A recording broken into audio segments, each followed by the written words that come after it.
Congratulations, you finally made it to 4 p.m. You know what that means. Happy hour. It's time to kick back, relax, and dive into the world of sports with the Young Norvelle Show. Whether you're catching up on the latest scores, analyzing the big plays, or gearing up for tonight's games, we've got you covered. So grab a cold one, settle in, and let's talk sports. Here they are, Patrick Young and Terry Norvelle. And just like that, we kick off the Christmas week edition of the Young and Norvelle Show. My goodness gracious, where has the time gone? We are in Christmas week, heading to New Year's week, and then ready to kick off 2025. Hi, everybody. Glad you're with us here on a Monday. We are at our Monday home. You know it by now, Icebreakers Bar and Grill. Icebreakers Bar and Grill inside the Community First Igloo. You know it. You pass it. You see it, you look over when you are on I-95 at the Emerson exit. You kind of peek over and you see that big wall, that big sign that says Community First Igloo. Well, yes, it is a big old, wonderful sports complex indoors with two full-size ice skating rinks. And, of course, the Jacksonville Icemen, they have their corporate offices, about 40 or 50 feet right over there. The Iceman corporate offices. Their home is right here. Their practice facility right here, and of course they play their games down at the arena. Hi, everybody. Terry Norvelle kicking it off. Man, we have a lot of stuff to review and preview, as it was a busy weekend of college and professional sports last weekend, and we will head into not so much this coming weekend, but a little past this coming weekend, because we will have college football. They don't go this weekend. The college guys will then go December 31st, New Year's Eve, and then New Year's Day. We'll talk about all that. How did we get to where we're at? 4 games were played in the college playoff. Not the most riveting, exciting games in the history of college football. We'll talk about those games that got played, got put in the books, who moves on, who may or may not have deserved to be playing in the games, and then where does college football go from here? We'll talk about that. The NFL wrapped up a busy week yesterday. I guess there's a game tonight, but the NFL coming down the home stretch, not that many playoff spots still open, but a few, and some really riveting division chases, especially, Minnesota and Detroit. They've tracked each other all year. Thank goodness the schedule played out where they play at the end of the season. We'll talk about that. And, of course, we cannot go any further without talking about the Jacksonville Jaguars. A ugly football game yesterday between two bad. There's no way to cut it, slice it, dice it. That was a football game in Las Vegas yesterday between two bad football teams, really bad football teams. And I know this will rile a lot of fan base up for the Jaguars. It will also have a lot of the fan base for the Jaguars say, preach on, my man. What I'm going to bring up is one of the problems that the NFL has, and I'm not so sure there's a way to solve this problem. Sometimes things just are because they are, if you know what I mean. Yesterday's Jacksonville Jaguars lost to the Raiders. The Raiders are a bad football team. My God, that is a bad football team. What does that tell you about the Jacksonville Jaguars? But the Jaguars was yesterday, the Jacksonville Jaguars perspective, from the perspective of the Jacksonville Jaguars, was yesterday's game against the Las Vegas Raiders, was it a classic end of season NFL loss-win? Let me say it again, loss-win. Let me say it one more time. Was yesterday, if you step back and you look at the absolute disaster that the Jacksonville Jaguar franchise is right now, the deep hole that they're in right now, trying to get out of that deep hole, was yesterday's, 1914 Raiders win. From the Jaguars' perspective, was that a loss win? I think it is. And this is, the NFL's got it pretty much wired. The NFL really, really, really knows what the hell they're doing in most cases. Some things they just can't control. I'll tell you one thing. The NFL cannot right now control. The NFL has tried for 2, maybe 3 decades to increase the total number of quality quarterbacks in their league. And they can't get past about 20, right? Every single year we have like franchise, if you rated them 1 through 32, best franchises, best roster, best team going to the worst. Every year, the NFL, for 2 or 3 decades now, they can run out about 20, 21 good quarterbacks. They struggle with 10 or 12 quarterbacks, which, in my opinion, tells you the NFL better slow their roll with regard to expanding internationally or locally, because you don't have enough quarterbacks to go around. There's nothing uglier in the NFL than watching an NFL game with non-quality level NFL quarterback play. That's where they're at. That's number one. The secondary thing I think the NFL wrestles with, and I'm not sure there's an easy answer,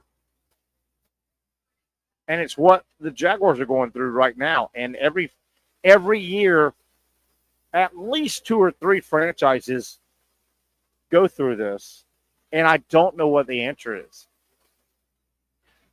You could cut it, slice it, dice it any way you want it. Starting probably last week, this week, and the next 2 weeks, a franchise that is sitting where the Jacksonville Jaguars franchise is sitting, winning games is not good. The Jaguars, you can say what you want, and don't give me culture and locker room and win one for the Gipper, and we're going to all lock arms in the locker room when we win, we, the Jaguars. When we beat the Raiders yesterday, if they did, which they didn't, and we're going to lock arms and we could sing Kumbaya, and then we get on the plane and we get our little juicy juice meals, and we say, everybody getting on the plane, flying back to Jacksonville, you all get a participation trophy and a winner. You're all win. BS. This is one of the fallacies or problems with the NFL, and I don't know what the answer is. There's nothing positive coming from the Jacksonville Jaguars as a franchise as a whole. Not an individual trying to show off, but as a whole, there is nothing. And frankly, yesterday there was nothing to be gained by the Raiders winning that game. The Raiders ended up going from 2-6. If the draft was held before they kicked off yesterday, the Raiders would have drafted second. If the draft is held today, right now as we sit, the Raiders would draft sixth. The Jaguars moved up to third. If the draft was held right now, and you know what? When you're really bad, like the Jaguars, you need the 1 of 1. I've preached it. You need 1 of 1. But that's another problem the NFL has, and I don't know how you fix it. There's nothing beneficial to winning these last few games if you're the Giants, if you're the Raiders, if you're the Jaguars. What an ugly, ugly football game. I think we've got Patrick Young on. I think I heard Patrick stirring around. Are you stirring around? What are you doing, Patrick Young? Hey, man, good call. I know it was a tough game. You were on the call for the Gator basketball game over the weekend. Boy, that's a tough type of game when one team beats another by 45, isn't it? You can't talk Yeah. strategy. That was tough. Wasn't it? Well, I think they beat him by 54, not 44. Gosh darn, that's tough, man. I watched and listened to you. You did a good job. Who was your broadcast partner? I can't remember his name. Oh, that was James Westling. Yeah, First time I met him. Y'all did a good job, man. Y'all did a good job. Those are and you've done enough sports. And you know, look, Terry, you know how this is. The last 7 minutes, 8 minutes of the game, it's over. So, you know, we got to find. I'm just throwing out other things I can think of for us to have conversation with about. And they're throwing guys on the they're throwing guys on the court. They're throwing Terry Norvelle, who's it was so hard to talk. Boy. I'm the it ball was so boy. hard to talk in a positive spin that last 7 minutes for UNF, because they're supposed to be the number 1 3-point shooting team in the country. Yeah. And it was so hard for them to find anything. And I heard you guys, you know, UNF has really had a good pre-conference schedule, and they've won some big games. UNF has knocked off Georgia Tech and South Carolina, but they caught Florida. I mean, Florida just blitzed them at the beginning. And did you ever see? And my mom and grandma were watching when Coach Driscoll is on the bench with his head down. Like Patrick, he just it's just like that. Yes, I saw. You know what's so funny, Terry? I wish you would have texted me earlier, because I didn't think about it in terms of how that, you know, that's a paid game. That's we pay you to come here and play. Yeah. And you're like, and Terry said, "It's all right, Coach. That check still clears." Yeah, it still clears, man. Hey, still good. Florida won by like 54 points. Florida is really good. They moved up to 6th in the country in the poll that came out today. Well, you guys mentioned UNF's. They've beaten an SEC and an ACC team this year. UNF has tip of the hat. Hell, JU's beaten an ACC team. UNF's starting star player was out. How good is he? UNF was minus their best player. How good is he, Josh? I think his name is Josh. I'll tell you this: he's good enough that it's going to be hard for Coach Driscoll to keep him. Yeah, there you go. I haven't seen him. I don't know if he's NBA great yet, but he's definitely a high major program. And UNF, and you guys talked about this during the game. UNF lost their great shooter to Tennessee, right? Yeah. I mean, Tennessee, the number 1 team in the nation. Blame him? No, not at all. Not at all. No. And look, as you're about to say, Tennessee's number 1 team in the country right now. Yeah. So, it doesn't always work out for guys. Like, do you remember Michi Johnson? Yes, I did. From South Carolina. Good player. He goes away and gives what would have been the keys to the program for him at staying at South Carolina. He would have been the man. He already was. Yeah. Goes to Ohio State. For one, Ohio State, they stink. Yeah. But he goes to Ohio State to be the 4th guy. Wow. Be careful. I know, right? Yeah, be careful. Grass isn't always greener. Be careful. Absolutely. Hey, Patrick, you watched the Jaguars yesterday. 2 bad teams playing in Las Vegas. Neither team seemed like they wanted to win the game. The Jaguars lose by a few points. What were your overall thoughts? I've got a couple thoughts of things I saw that were so Jaguar. But, by the way, the Raider Nation right now, the word is Raider Nation, they're not happy that they won that game. They're looking at draft order. The Raiders went from 2nd to 6th if the draft was today. Now, there's 2 more weeks. I get it. But what'd you see yesterday? What'd you see? I mean, just 2 really bad teams. But, it was nice seeing how the ball was getting into the hands of Brock Bowers. Yeah. As well as Brian Thompson. He dropped the touchdown, though. Yeah, he did. He caught wide open one, but there was another ball that he dropped. Yeah. That would have certainly been a touchdown without he's on the cusp of being he has the potential to be the best receiver ever in Jacksonville. And he's a really talented kid. With his speed, Yeah. Yeah. Well, keep in mind, obviously, the best receiver in the history of Jacksonville is Jimmy Smith, one of the best players, one of the best players in the history of the Jaguars. Don't forget what Jimmy Smith had around him. He had a nice offensive line to give his quarterback time. He had guys like Tony Baselli and Leon Searcy blocking for him. Yeah, right? big Searcy. He then had a quarterback, Mark Brunell, that could deliver the ball. Could build on plays by using his feet a little bit if Mark had to. Absolutely. And Jimmy, as great as Jimmy was, he also had a number 2 amigo named Keenan McCardell that could take some stress off of him. Here's Brian Thomas Jr. So you have an issue with Gabe Davis? You don't think Gabe Davis is Keenan McCardell?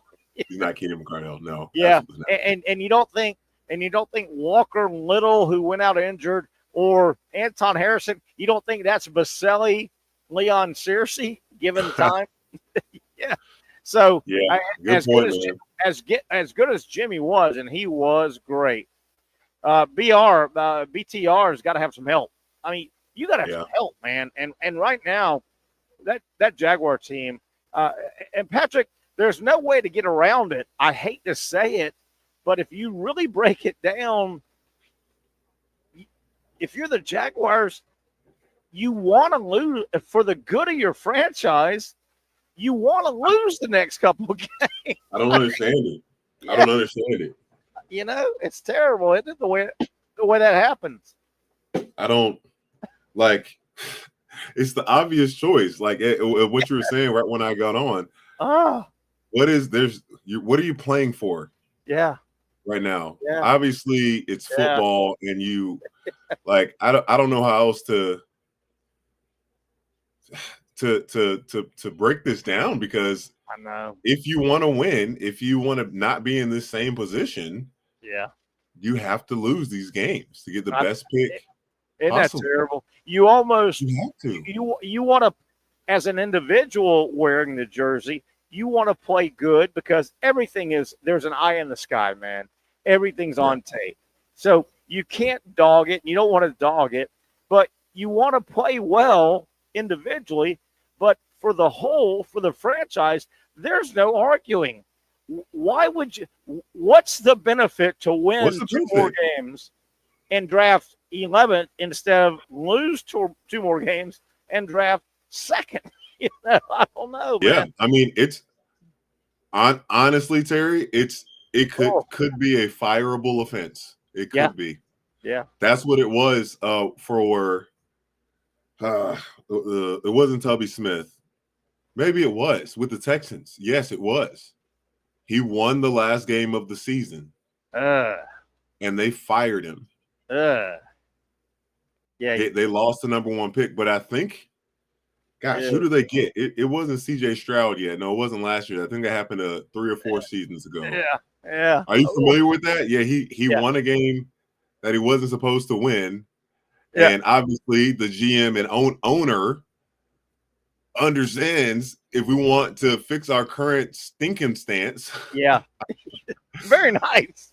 Stinkum stance came up very with that. Nice, Patrick. That's nice. You got to get guys you can really those one-on-ones, man. Yeah. Hey, Pat, I got a lot of those. I got to point this out. Yesterday, there was a couple of situations in the game, and I'm going to describe them. I think you'll remember them. There were a couple of situations where I literally I was shaking my head and put my hand in my head like Matt Driscoll did with UNF basketball. Oh yeah. Hey, how about this? Okay, and this is documented. You can go look it up in the box score.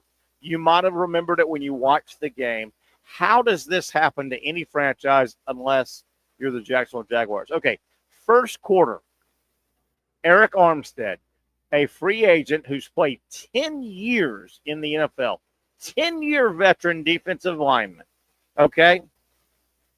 He gets called for lining up, not jumping, but for lining up offsides. Okay, flag goes down as the play plays out. They decline the Raiders declined the penalty because they had a big gain.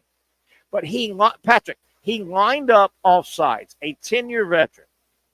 The very next play, Patrick, he lines up about a mile offsides and gets another flag. They turn it down because they gained 13 yards. He has back-to-back offsides penalties. Okay, that's in the first quarter. I got to look this up. Patrick, in the second quarter, back-to-back plays, you had Trayvon Walker and Hines Allen. They go offsides, back-to-back. How do you have not one but two back-to-back plays where you line up offsides? How does that happen? For God's sakes, Patrick Young, when all you have to do is look down the line of scrimmage and see the football. How does that happen? Yeah, I'm getting real with it. Eric Armstead has been in the league since 2015 and was flagged twice for lining up offsides versus the Raiders. In a row. Grade D for his performance this season, and grade F to GM Trent Baalke for signing him in free agency. Oh, my God. Sheesh. He's been in the league 10 years. He went back-to-back lining up offsides. How do you do that? And, Patrick, the one time he lined up offsides, he must have been 3 feet past the line of scrimmage. Patrick, like his head's just way past. Yeah, man. Yes. You're like, what are you doing? What are you doing? I don't understand. Yeah. Hey, man, how about, looking at the NFL, the rest of the league that yesterday, and then we can obviously get into college because that was a heck of a weekend. I don't know where to start with the NFL. I mean, what about the Redskins coming back? Or what have you called them? The Commanders. That was crazy, wasn't it? The way they came back. Five touchdowns. Did you know that rapper Rod Wave, which I think you worked the concert, right? I did the setup, for him the other night. He was in town, Did you know he called, I don't know how he got in contact or whatever, but he got in contact with Bryce Young after Bryce got benched and gave him just this random pep talk. What? Bryce never met him before. I don't think, and knowing Bryce, I don't even think Bryce really listens to his kind of music. He might, but I mean, he definitely listens to his music now. I'll tell you that. What? And then since then, Bryce Young has attested that is what changed. So I say that about Rod Wave. Rod Wave is from Jacksonville. Yeah.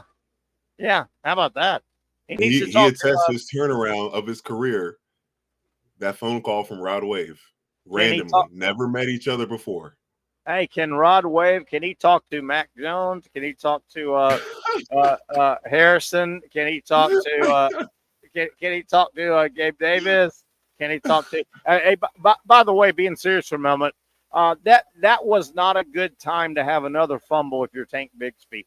You're trying to, you and ETN are fighting out for that number one spot. That was an ugly fumble, and now it may not be fair, Patrick.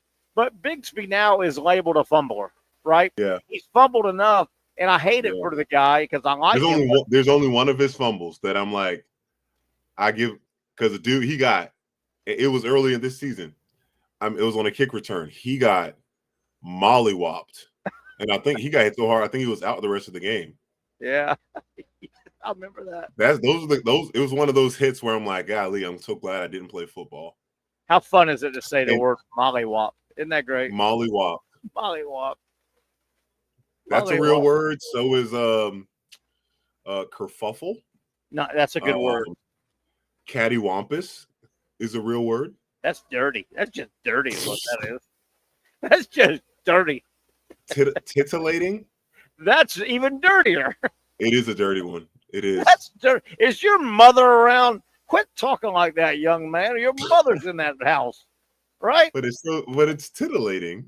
But it is. All right, pal, let's take a break. We'll come back. We'll talk to college football. Not the most competitive games, but we've moved on from round 1 to round 2. We'll talk some ice hockey with Alex Reed in a little bit. And then hour number 2, Brent Beard. SMU, man. Yeah, SMU. And what about the Florida Gators? They have creeped up to number 6. In the Alabama, you telling me Alabama wouldn't have been a way better game against Penn State? We'll talk about it. Oh, But guys. on the other side, he's Patrick Young. I'm Terry Norvelle. Thanks for hanging out with us here on a Monday edition, always from Icebreakers Bar and Grill. As Open Skate is behind us, they are having a big time at the Igloo, the Community First Igloo right off of Emerson.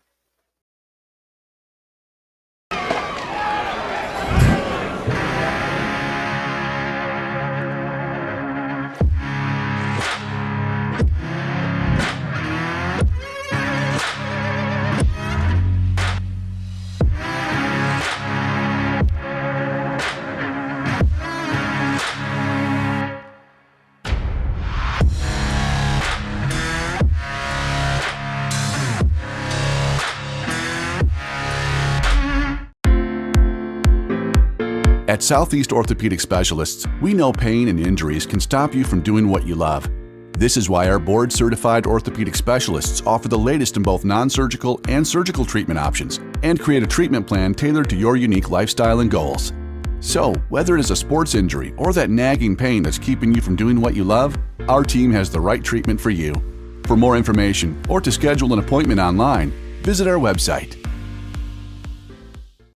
Finally, a family atmosphere, kid-friendly restaurant with a real sports bar feel. Bricks Jack's Beach features all of that and a large, climate-controlled covered patio with misting fans and heaters for all seasons. Mix in an extremely diverse menu that features the most quality and affordable steak at the beach, and there's no reason not to enjoy your next lunch, dinner, happy hour, or big sporting event at Bricks Jack's Beach, 300 2nd Street North in Jacksonville Beach. See you at Bricks Jack's Beach.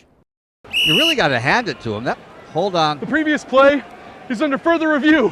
I'm not sure what he could review, but okay.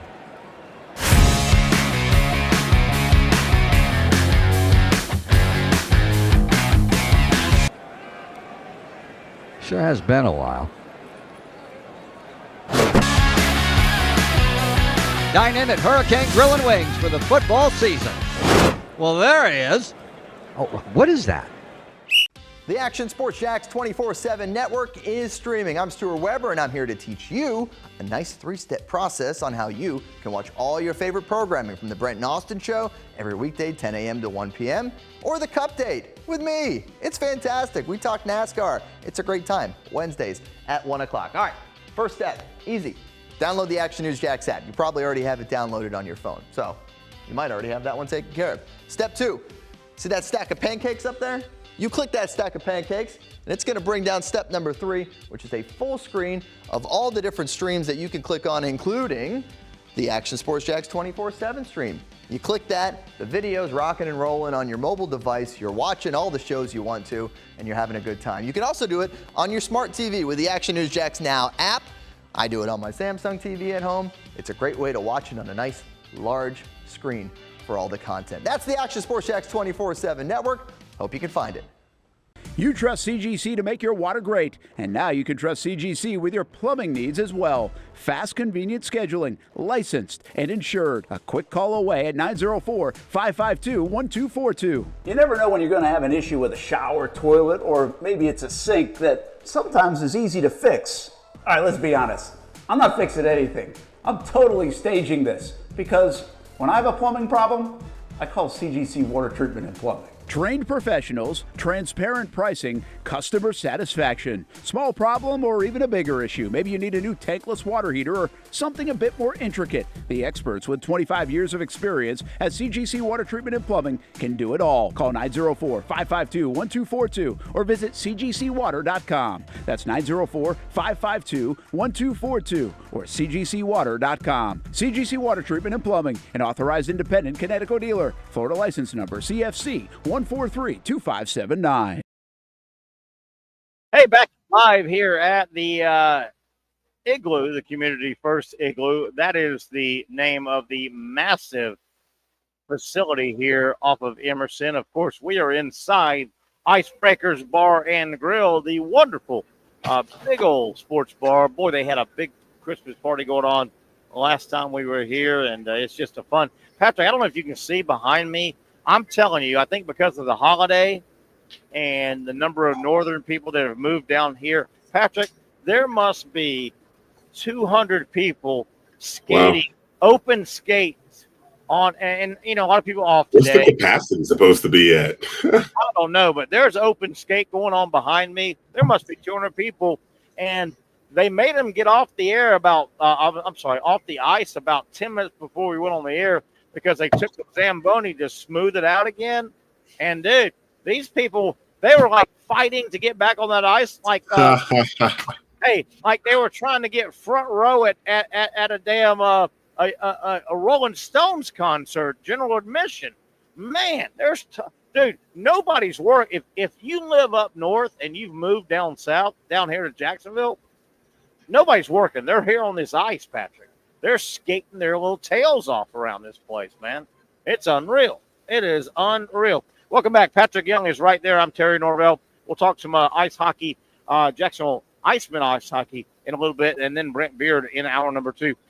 Patrick, the 4 college football playoff games really did not live up to riveting TV, and that has opened things up to. Did the committee mess up, or were the 4 teams that won, were they just that much better?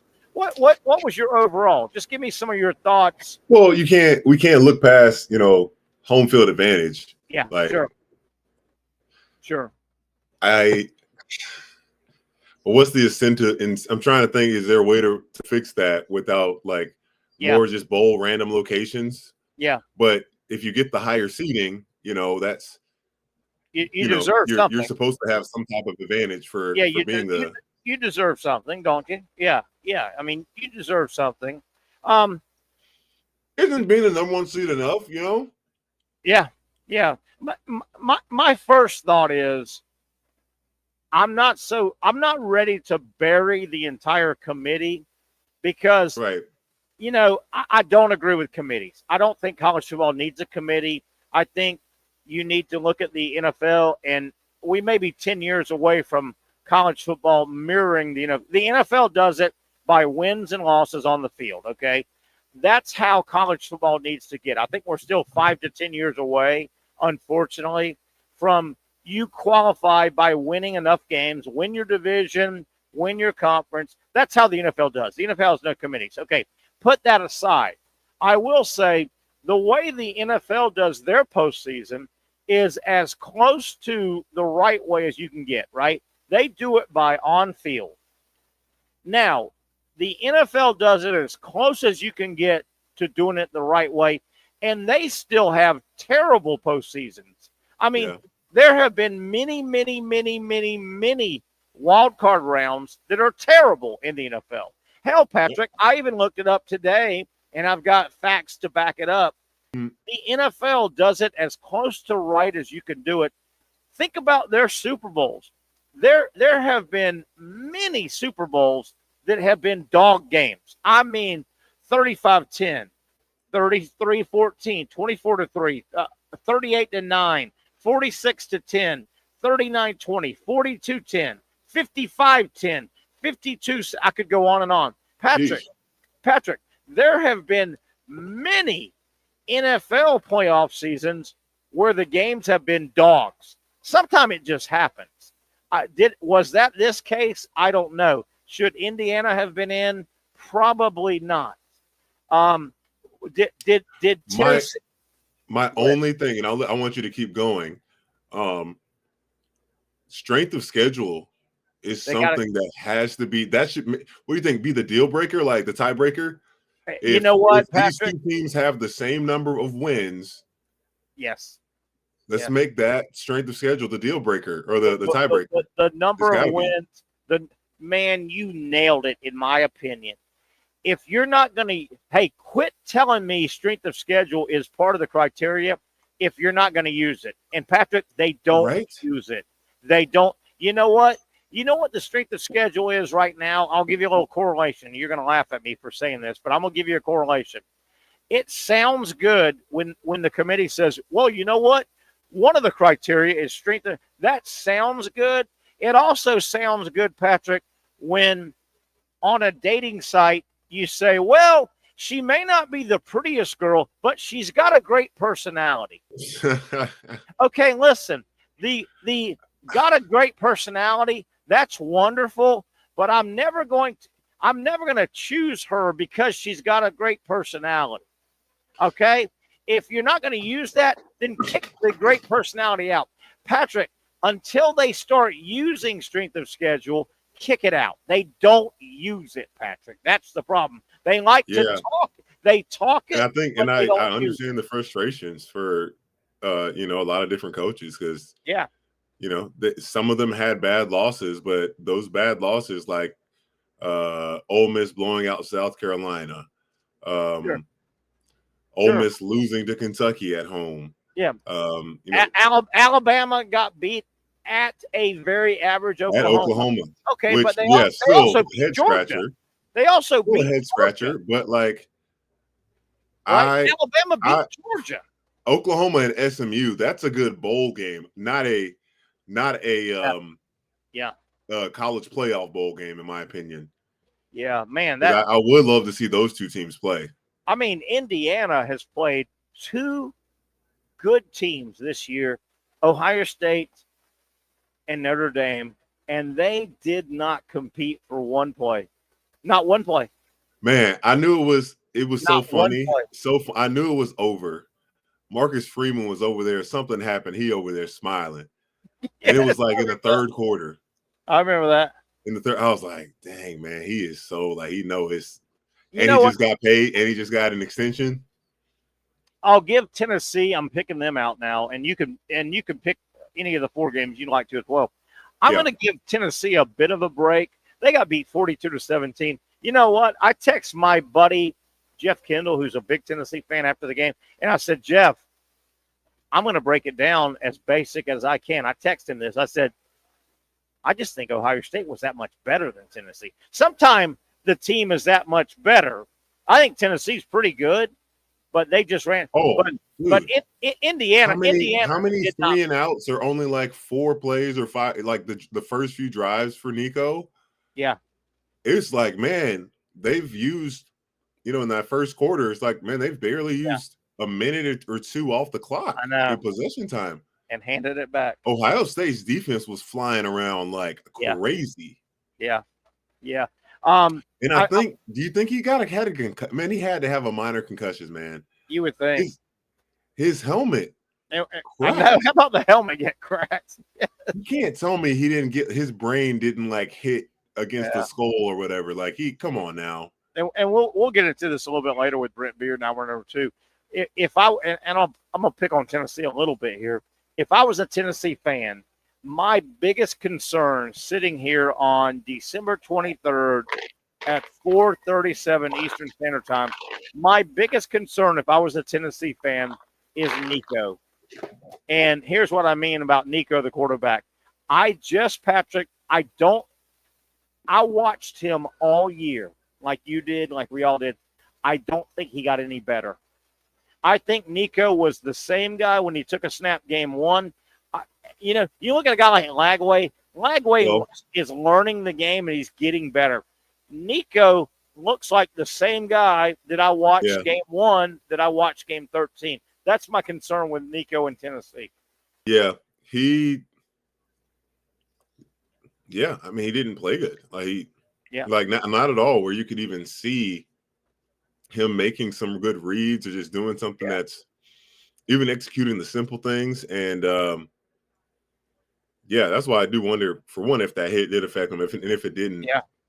It's a little disappointing for sure. But look how good this Tennessee team around him is, though. That sure. Just imagine if he does get better. Get a lot better, Terry. What that I don't know how many guys they're bringing back next year, but I would like to think there's not going to be a big drop off.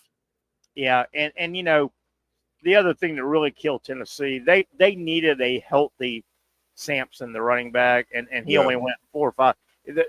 They weren't, and I didn't know he was going to be that limited in that game. He only played like 4 or 5 snaps. Dylan Sampson, they really needed him, and you can't just predict an injury. He was injured. I mean, I feel bad for the kid, but he was injured. I'll tell you another game that, and I know Penn State beat SMU pretty bad, but if you watch the game, Penn State's offense didn't do much basically until the game was out of hand. Penn State scored their first 2 touchdowns on interception returns for touchdowns. I don't know if you saw the beginning of that game. SMU's first possession, they went straight down the field. They faced a 4th and 2 from the Penn State 15. They went for it instead of kicking a field goal. They rolled the quarterback Jennings out. He could have army crawled to the first down, but he decided to throw a pass to the tight end in the end zone, and it was a terrible pass, incomplete, and nothing went right the rest. You wonder if SMU had scored that first drive. You wonder what would have happened in that game. And I know they got bombed in the game. I get that. They got bombed.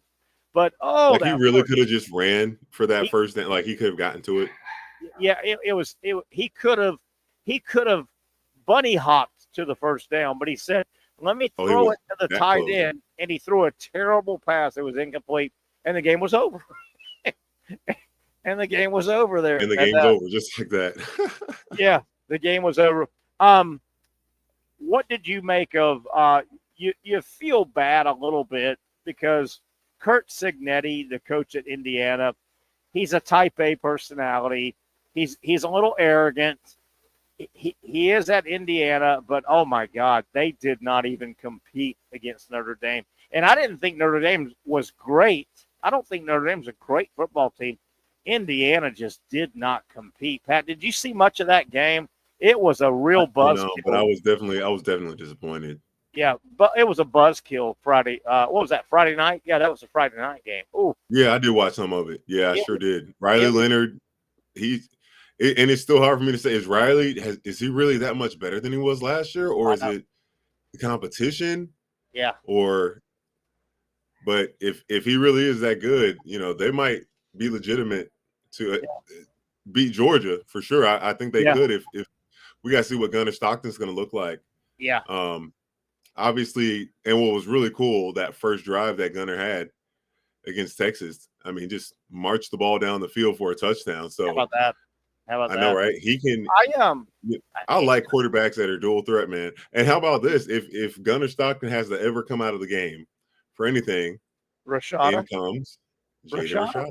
It's got to be Rashada, right? He'd be the next guy out. Speaking of Texas, I know the game ended up a 14-point game. I think the final was 38-24. I thought Clemson and Texas was a fun game. I enjoyed that game. Texas was better, and they won by 14 going away. Patrick, I wanted Texas to blow them out so badly. No, I was impressed with Clemson. Clemson played well. I wanted both ACC schools to look garbage. Yeah. But didn't you think Clemson played well? I thought Clemson played well. Yeah, they did. They played a lot better. Even though they got beat by 14, I thought it was a much closer game. They just don't have enough horses. Yeah. To hang. I don't know if his recruiting's down or his recruiting style is changed. Maybe. He made a kind of firm stance of not using the transfer portal as much as other programs are. Dabo Sweeney did. And I respect him making that decision, but, this is what can happen. Yeah. I enjoyed that game. I thought Clemson played hard. It was a good game. I thought Texas was clearly the better team. And we can ask Brent Beard this in hour number 2. But, Patrick, I'll throw it to you. And I'm going to ask you to get in my head, even though that's hard to do. No, it's not. I watch. I live in your head rent-free every day. Rent-free every day. I know, Patrick, I've seen, just like you and everybody else in the world, I've seen Georgia beat Texas twice. Now, I've seen Georgia with Carson Beck beat Texas twice, basically. I get that. But I still wonder, Patrick, when I watch everybody play, why do I think Texas is still the best team I've seen all year? I'm impressed with them. Those running backs, and I know Georgia's beat them twice. And if they played again, I would take Texas, I think.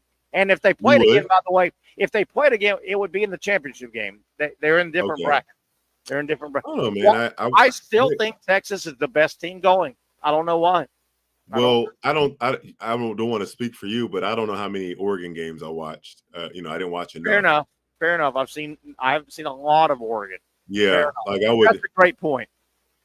That's the only team where I'm just like, point.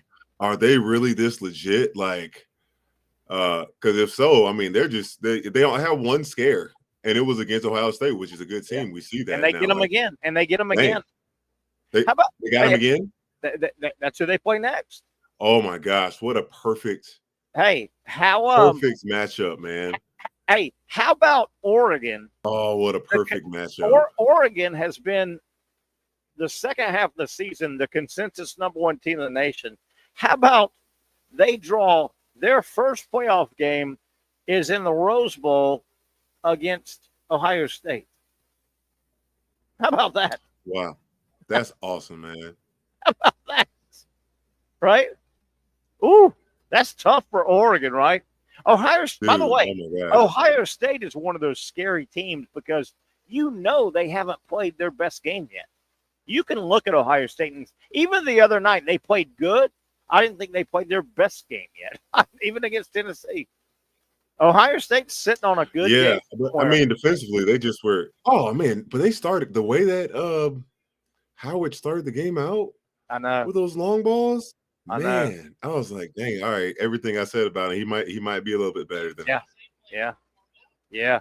So here's the setup. By the way, the next round of games, Patrick, are not this weekend. They're the following Tuesday, Wednesday. So there's more than a week between games now. They don't play this Saturday. I don't know if you're aware of that. I don't know if most people are aware. The next round of college football playoff games are not tomorrow, Tuesday. Next Tuesday, the 31st, you've got the Fiesta Bowl, one game, Boise State, Penn State. Then next Wednesday, not this Wednesday, next Wednesday, January 1st, you have Peach Bowl, 1 o'clock, Arizona State, Texas. You have Rose Bowl, 5 o'clock, Oregon, Ohio State. You have Sugar Bowl, 8:45, Georgia, Notre Dame. Did you realize that? I don't think a lot of people realize there are not college football games this weekend. They don't play this weekend. Weird. Yeah. Why? They play because they wanted to be on New Year's Eve, New Year's Day, and that falls midweek. Got you. So that means we're going to have NFL games during Saturday and Sunday. Saturday and Sunday. Not anything alone. Wednesday, actually. Alone. Dang. Yeah, they don't play. The Chiefs and Steelers play Wednesday? No. Is that right? On Christmas Day. They just played yesterday. Christmas Day. Okay. Yeah, how about that? Oh, my God. And the Ravens and Texans. How about that? They just played yesterday. Remember, we kidded around during the offseason. The NFL's taking over everything. They're taking over Christmas Day. They're taking everything. This is messed up. That's messed up. How about that? So, there's games on Christmas Day, 2 games.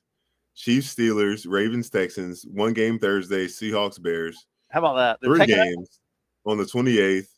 Chargers, Patriots, Broncos, Bengals, Cardinals, Rams. How about that? Then, wow. Well, let me ask you this, Patrick. Be kidding me. I can't believe that. If you have it in front of you, because I do not, does it show, are some of those games in the NFL, like you have to have Prime or Amazon or these special? Yes. The games on Wednesday, both of those are on Netflix. Then you got some on Prime Video. Netflix. Yeah, the Wednesday games are on Netflix. I wouldn't know how to even. And they're going to be good games. The Chiefs and the Steelers. Oh my gosh! The Steelers up in Pittsburgh, and the Steelers, they're back-to-back losses. And then the Ravens and Texans, like that's a big-time game. Oh, that's huge! That could be a future playoff game. Or seeding. That could be a big seeding game. You know? Yeah. Well, Patrick, if those games are on like in Netflix, let me tell you how I'm going to watch those games. I'm going to have to get on my phone and call my daughter. Hey, Kendall, can you walk me? How do I get to Netflix? I just want to turn on the TV. You don't have look, Terry. I've got it, but I just don't know how to one of get these to remotes. it. Do you have one of these remotes? Yes, I do. Yeah.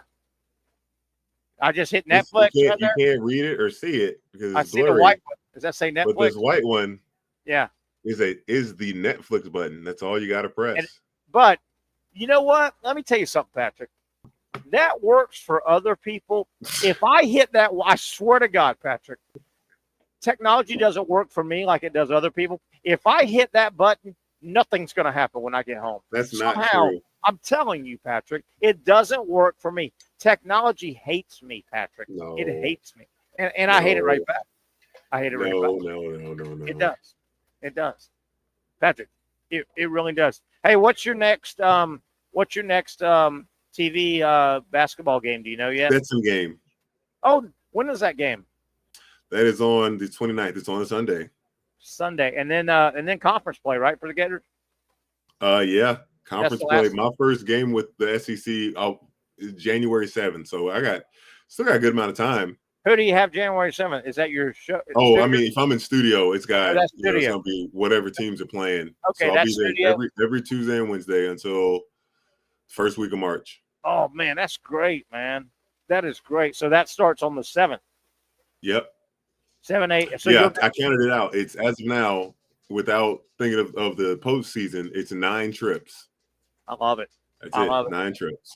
So let me ask you this: Are like with well, regard how's to your dog doing, by the way, Terry? How's Penny? Man, great, dude. She's great, man. Great, right? Oh man, she's a mess, man. She's How old is she? Penny is about between 6 and 7 years old, we think. Okay. She's grown. Yeah, she's grown, and man, she's got a routine now at the house. I wake up about 6. She's ready to go out. She goes out and does her business in about 30 seconds, and then it's breakfast time. She wants her breakfast. She wants some breakfast, Patrick. Are you doing that fresh pet or the kibble or mixing or what you doing? Yeah, we do something called I do something called, I think it's fresh pet or something like that. I get a special, pet something, fresh pet, I think. And and I give her too many honestly, treats. I believe in this stuff because all the kibble, that super processed stuff, man, it's got preservatives in it. That it's not good for us. It can't be good for dogs either. Yeah. But Patrick, I don't know about like Decker, but like my dog Penny, man, she's learned me. I've only had her like 4 months. She knows me now. She works me hard, man. She looks at me and and she works me for treats like crazy. I'm like, all right. Dude, she works me. How do they do that, Patrick? She works me for treats. I think because they just sit so patiently, and they just won't. Yes. They don't get tired. They don't feel like they're staring. They don't feel like they are staring right at you, they're man. They're staring dead at you, locked in. But dogs don't know what staring is. It's coming from just an innocent place. I honestly can tell you this morning. Okay, I get up. I'm an early riser. I get up 5:45, 6 o'clock, whatever. I get up, and Penny can hear me, so I have to get up. I put my robe on, right? I walk downstairs. I take Penny outside. She does her business. I feed her breakfast, right? I mean, that's just the way it is. And she's quick about everything, man. She's ready to eat. Patrick, I get squared away, right? I jump in the shower. By 9 o'clock this morning, Patrick, 9:30, 10 o'clock, I'm sitting at my computer, right, on my desk in my computer, right, and I'm working on the show. I'm putting it all together. I'm feeling, and dude, just what you said, Patrick. I look over and there's Penny sitting 2 feet away from me, like a statue. Man. Hey, just looking at me. Gosh. Just looking at me, and I'm like, "Hey, sweetie," and I'm like, I try to ignore her, and then she's looking at me. And you know what she wants? She basically has on her forehead, "Get me a treat." Yes. I want a treat. I'm like, Penny, you just had breakfast. You know what I did, Patrick? I went downstairs. I got her a treat. You got her a treat. Yes. How's your dog doing? He's doing pretty good, actually. I mean, for the most part. He sometimes isn't interested in his dog food, but gosh, people food, man. So he. As of now, because we know how much time we have with him, we're just letting him do whatever he wants. Let him do anything he wants. Anything. My mom, she'll be like, because he doesn't hear well, for one. Yeah. And then 2, he's old, so he's stubborn. So are you. Stubborn. Like you tell him, hey man, go Decker, go back, go to your pillow. He just looks. He just stands there and like, ha. Who do you think you are? Yeah. This is my house. I'm not leaving. And the problem is he always stands in the way. That's the biggest problem. That's the biggest one. The dog has no sense of space. If he could like go off to the side and chill in the room with us, it'd be fine. Yeah. But my man got to be in the middle. Right in the way. Hey, are y'all getting him some Christmas presents? Does he get Christmas presents? Or is every day a Christmas? So. Every day it's hard, man. He's not interested in it as much. It'd probably be something he just would stay up and chew like a bone, or if we did. I think that's something he would. I'm getting my girl. I'm getting my girl a new bed. I'm gonna buy it here in she needs a new fluffy bed. And I think two things. One, I think that you've seen those elevated. I've seen that it's very good for the dog. So it's an elevated dog bed.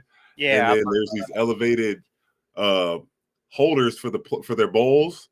So it's apparently over time it's not good for them to lean over. Yeah. All that far. So is she one thing? And does Penny eat like just it's gone in 5 seconds? Well, it's funny you said that. Penny's not that bad, but Kendall's dog Renji, who I was my boy for a long time until Kendall moved out. We had to get that special bowl, and y'all have one too. You got to get it. That bowl that makes it a maze to slow them down, because Renji would eat so fast, and then they get air in their stomach. Oh yeah, for sure. Man, some of those dogs eat fast, man. Man, I wish there was something in life or a meal in life that would just make me forget all etiquette and dignity, and I just eat it like that. Yeah. Hey, man. Hey, Pat, we got a couple minutes before the top of the hour. We'll take a break. Brent Beard should join us. Hey, I don't want to put you on the spot. You worked the Gator basketball game. I felt a little bit for UNF. They caught Florida playing great ball. They got beat bad. They did, man. Did you find anything about Florida's program? Anything while you're down there? No. It's good. They're just good, man. They're just good, right? Anything special? No. They're just good, man. Just good. So what's impressive about that game, like I said earlier, right? UNF, they get up a lot of threes and layups. That's what they're about. This Florida team, like, they really executed their scouting. Oof. Whatever the scouting was, because UNF, like, they're still going to get shots up, but as far as like good quality, like threes, UNF was trying to run sets, and Florida, what was really impressive, Florida's big guys too, they didn't guard well on the ball against UNC. Okay. That kid Jackson and RJ Davis were killing Condon and Houck and they did on the perimeter. They really shut them down. They switched 1 through 5, and I was like, man, these dudes knew what they needed to do, and everybody is executing it. When you say switch, what does that mean? So typically, if you have a big man, 4 or 5, and they're, you want them to be quicker guys that, are capable of playing good defense and want to. But if you got an undersized 5 man, like, and they're not even undersized, but let's say you got a guy that's like 6'8", 6'7", okay, as your 5 man, okay, every pick and roll situation, you're going to switch. So if the 5 man comes to screen for the 1, you switch. And they were switching everything. Now, switching means the big is taking the big? No, the big will be taking the guard. Then so there is a disadvantage now for the point guard, because now the point guard's guarding the 5 man. And the 5 man, his bread and butter is being in the paint. Easier shot. Carolina had RJ Davis and Cadeau. Somehow they kept getting, and they're small, quick guys. Yeah, they kept getting those guys on Condon and Houck and those guys. Yeah, and they went by them to the basket. Yeah, that's why what do you do there? I'm like, dang, that's the weak link. That's the chink in the armor. Yeah. So obviously it was UNF, but much better on the defensive side from those guys, because they were getting beat a lot. Yeah. Especially by that kid Jackson, who he came out of nowhere. He has. I won't lie. I'll give credit. It was some pretty moves. Yeah. It were. But they took care of the ball. Will Richard, 6 for 8 from the 3-point line. Yeah. Denzel Aberdeen had some big shots. It's fun to see Florida now. And this is good, Florida now has set their roster right. Yes. You know they're 5, and you know they're 3 off the bench, and you know their rotation. Now it's fun. I always enjoy that this time of year, Patrick, when I'm watching basketball. It takes, and you played it, man, it can take 3 or 4 weeks to figure out your own personnel. Florida now goes 8 deep, right? They go pretty much 8 deep. They'll bring a guy here and there deeper, but they have to, they off the bench, they'll go Aberdeen, Hout, and Alexis, and they'll mix in with the starting 5. That's 8 deep. That's a great 4-man big rotation, and that's a great, in a pinch. Obviously, Clayton runs the game. I could see him getting in here and there a little bit. But you want, your 4 bigs, and that's a nice rotation of 4 bigs. And then obviously you want Clayton running your team. Martin in a pinch can run it, and then Aberdeen comes off the bench and can run your team, right? I mean, honestly, yeah, man. Like, who else do they really need? I don't know. That's a nice. Like, all 3 of those guys all 4 of those guards are in good enough shape to play 40 minutes if they need to. Yeah. But I mean, I don't want Martin running the 1 much, but if he has to in a pinch, he can run the 1. Clayton runs your 1, and Aberdeen's your backup. That's provided everybody stays healthy. That's a nice rotation, isn't it, of 8 players, isn't it? Yeah, Patrick? absolutely. And you can win with that, right? Yeah, you win with that. Yeah, that's going to be the squad. That's going to be it. Stay healthy. Yeah. I still wish, man. Gosh darn, Micah Handlogden. I tell you, man, you see him, Patrick. He bounces around on the bench, man. He jumps around. I want him out there so badly, man. Oh my God! What if they had him? Yeah, because I talked with Coach Hartman. What did he say? Carlin Hartman after the game, and I'm like, Coach, man, Ruben, man. I was like, you hate Ruben. I'm like, can we get? No, I don't hate Ruben. You hate him. He agreed with me. You hate him. He agreed with me. Don't be a hater, Patrick. He did. I was like, Coach.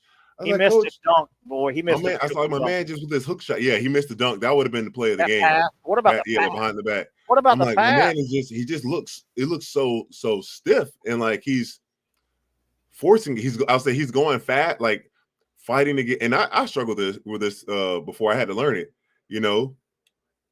Your pace is so important. So you fight to get your position. Yeah. To get the ball, then you can go quick. You can't go make a quick move right away, or you take your time with some dribbles. But that speeding you up when it comes to your jump shot or your hook shot, that needs to be smooth. Yeah, yeah. And every time he's going up with his hook shot, he's off balance. Yeah. You should jump and land in the same exact spot on your hook shot, unless it's a running hook. You know what I noticed about Big Ruben, too? Obviously, he is nowhere near their first, second, third, fourth, or fifth option, right? No, but that's the problem, man. They will not throw the ball into him. If he's under the basket with a guy on his back, they won't give him the ball. And I'm like, dang, Ruben, you got to make some hook shots. Well, here's what I see with Ruben. He's nowhere near any one of their newest options or best options. So on the 3 or 4 chances he gets, he's got to make the basket.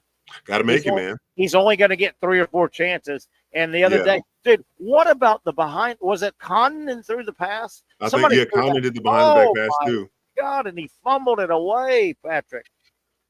He fumbled away a great, and that other pass that was nice too. The touch pass off the rebound, Condon had and gave it to Hauk for a layup. That was nice, and that ended up being the assist of the game. But if the behind the back, if Ruben would have finished that, then that would have been number 1 for sure. So, Patrick, as we get a break here, we'll get Brent on the second hour. Are you going to hate Ruben? Are you going to hate Ruben the whole game, season, or can you come around on him? If he does not get better, can you come around on him? If he doesn't get better, then I'll be so frustrated. I'm going to tell Ruben to kick your ass. Is what I just want him to get. I want him to get better. You know what? He just needs to kick your ass one day and say, "We'll call it even." Now shake hands And you guys, what's wrong with me wanting him to get better? You've hated him. He's Wake Forest to you. He's Virginia to you. He's Virginia basketball to you. No, he's not Virginia basketball. You hate Virginia, don't you? He's Al Michaels. You hate. Hey, what? I can't remember. Why did you hate Al Michaels? I can't remember that. Because he had the worst call on the Jaguars' one of the best wins of the entire history. The guy was going down the sideline. What happened? Not that one. The field goal. That one was awful too. Yeah, that was strike two. Yeah, strike two. That was against the Saints, I believe. Christian Kirk going down the sideline. That was a great play. Man. And you said he was in by this much, right? And he said, "Yes." Oh my gosh, it wasn't even close. Why would he even say that? Yeah, but I don't remember who our kicker was. It was after Lambeau, and yeah, we were down 27-0. Came back and won. Hey Patrick, out of all the guys in the world you could hate, you hate Al Michaels. Yeah. Doesn't Al Michaels have like a young child? Isn't he like a super old dad? I don't know. Do you hate that? Does that make you mad? I don't like it. I don't like it at all. Like Why? Robert De Niro is 81 years old and he has like a four-year-old child. Do you hate that? Oh, are you kidding me? Why do you hate that? What does that have to do with Patrick Young? Why do you hate that? That poor kid. They're not going to have like a normal childhood. Patrick. By the time this kid is 10 years old, De Niro's going to be like 88. You think he's going to be able to wrestle with him and take him to all these games and all these places and AAU I don't know. I want to start a new movie. I want to call it God Almighty 2 starring Patrick Young. You're God Almighty. Wasn't there Patrick, why are you so mean, Patrick? No, it'd be the third one. There was Bruce Almighty, Evan Almighty. So it's got to be Patrick Almighty. Patrick Almighty. Yeah. I love that. I loved them. Dude, man, those were great movies. You're mean, Patrick. You're so mean. The Dinner for Schmucks, Terry. Yeah. That was one of our trivia questions. You have to watch Dinner for Schmucks. Hey, Patrick, as we get a break, I hope when you and I are not around each other, you don't hate on me like you hate on some of these people. Man, you hate Al Pacino, Robert De Niro, and all these. You hate. I like Al Pacino. You hate Al Michaels and all these guys. I like Al Pacino. He's great. Al Michaels, I mean, you hate him. Yeah. Don't hate on me, man. You got a mean streak in you, Patrick. I love Kirk Herbstreit. Did you hear what he said? Yeah, I heard he got mean. He got mean, I heard. Yeah, about Indiana? Did. Was it about Indiana? It was about Ohio State. Ohio State, yeah. Ohio State. He said the 30 or 40,000 fringe nut psycho fans or whatever that creates this narrative about. All right. Hey Patrick, be nice. Let's take a break. Be nice. Hey, Brent Beard, we hope to have Brent Beard on the other side. He's the nicest human being in the world. Patrick, do not be mean to Brent Beard on the other side, okay? Be nice. Let's take a break. Oh, cloudy, cold-looking day hovering above downtown Jax, Vegas. Coming back live on a Monday from Icebreakers Bar and Grill. For those dealing with pain from a sports injury, arthritis, or spine condition, Southeast Orthopedic Specialists offers innovative new non-surgical options. Our regenerative medicine treatments, including platelet-rich plasma and other regenerative treatments, use your body's own restorative cells to aid in treating injuries.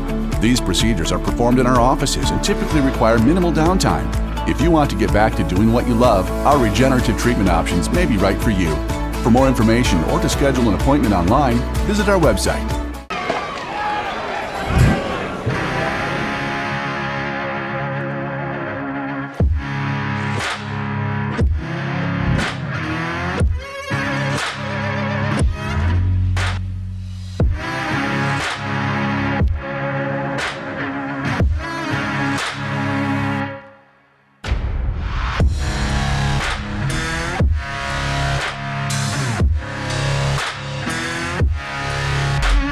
Finally, a family atmosphere, kid-friendly restaurant with a real sports bar feel. Rick's Jack's Beach features all of that and a large, climate-controlled covered patio with misting fans and heaters for all seasons. Mix in an extremely diverse menu that features the most quality and affordable steak at the beach, and there's no reason not to enjoy your next lunch, dinner, happy hour, or big sporting event at Rick's Jack's Beach, 300 2nd Street North in Jacksonville Beach. See you at Rick's Jack's Beach. You really got to hand it to him.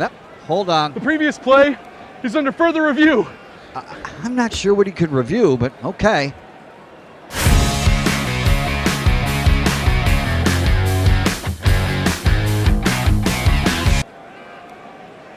Sure has been a while. Dine in at Hurricane Grill and Wings for the football season. Well, there he is. Oh, what is that? Hey everyone, Olivia Tasley here from Action Sports Jacks to tell you all the different ways you can watch our new 24/7 network. 3 easy steps. You don't even need a pen and paper to write it down. Step number 1, download the app. Search Action News Jacks in your app store either on your phone or your smart TV. Then, once you're on the app, click on that little drop-down menu in the upper left-hand corner with the 3 little lines. That'll show you these options, and boom, right here, click Action Sports Jacks 24/7, and you will be brought to our continuous stream channel. That app can be accessed through all these different platforms, whether you have Roku, Fire TV, Smart TV, Apple TV, or Google TV. You can find our app. Now, if you don't have access to the app, don't worry, we still got you covered. We're across all social media platforms from Facebook, Instagram, X, YouTube, Twitch. We have a podcast channel. Plus, check out our short reels on our TikTok. Action Sports Jacks 24/7. It's on all the time and everywhere. It's a new logo, new branding. With Bold City Heating and Air, it's an old school approach. One of the few locally owned and operated air conditioning businesses left in Jacksonville. It's hot, Florida in the summer. You can't do much to avoid it, but you can keep cool with Bold City Heating and Air. It's every customer counts kind of service, from when these trucks have pulled up to my home over the last couple of years and when they pull into your driveway as well. From communication to pricing to the actual service, everyone at Bold City Heating and Air cares about you. You know who is coming to your house. You know they will be well trained, and they will respect your home. Air conditioning convenience at boldcityac.com. Stay cool while it gets hot. Bold City Heating and Air can help. Don't get caught sweating all summer. boldcityac.com, and they have financing to help. New systems starting at $110 a month and $50 off any repairs. Stay safe, stay comfortable with Bold City Heating and Air at boldcityac.com. Homegrown in your hometown. Man, there's that same shot. Cold-looking aerial view of Jackson, Vegas, late December the 23rd, a couple days away from Christmas. I guess it's supposed to be kind of cold. Patrick, nice hat. You got your new hat on there. Is that a... Yeah, switch it up. What is that, an American flag? I like it. Like it a American lot. flag, that's it. What about my hat? You didn't say anything about my hat, huh? Ain't like that? Huh? Yeah, you don't wear it much. Wear hats much because you got some good hair. That's why. Yeah, I got good hair. You know what this is? This is like if you've ever seen the group AC/DC, the lead singer Brian John. He kind of wears a hat like this. So I'm trying out to be the singer for AC/DC. Back in Black, huh? Terry, I don't think you can sing. You shut your filthy mouth. Brent Beard, you listen. You hear how mean he is, Brent Beard. You hear how mean he is. I'm being real. I don't think you can sing. I don't have to sing. It's rock and roll. You don't have to sing. You said be cool. Brent Beard.